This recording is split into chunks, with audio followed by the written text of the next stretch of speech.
Alam nyo ba, ito ang pinaka-worst at saka massive event na mangyayari sa history ngayong 2024? Ito ay hinulaan ng isang sikat na psychic na si Rudy Baldwin na kung saan itong 2024 daw ang pinaka-worst at pinaka-massive event na mangyayari ngayong history. At yes, ito po ang hula niya.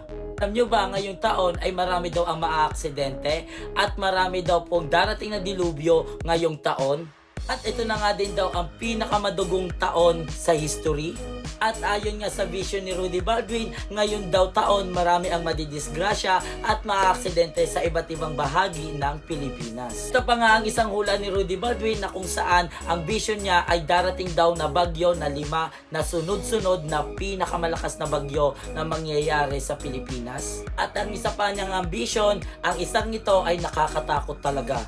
At ito yung sakit. Itong sakit na to ay lalaganap sa buong Pilipinas at ito ay mas delikado kaysa sa COVID-19. Itong ang sakit na to ay mas pinalala pa at mas pinakadelikado kasi mas mabilis daw makamatay at mabilis din makahawa ito sa ibang tao.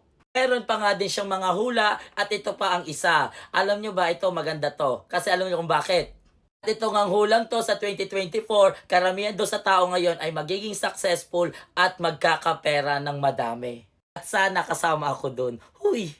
At ang ito ay hula nga lang at mas maigi pa din na mag-iingat tayo, magdadasal tayo at lagi tayong mananalig sa Diyos. Tayo pa rin ang gagawa ng sarili nating kapalaran. So agad dito na lang, follow for more. Rar!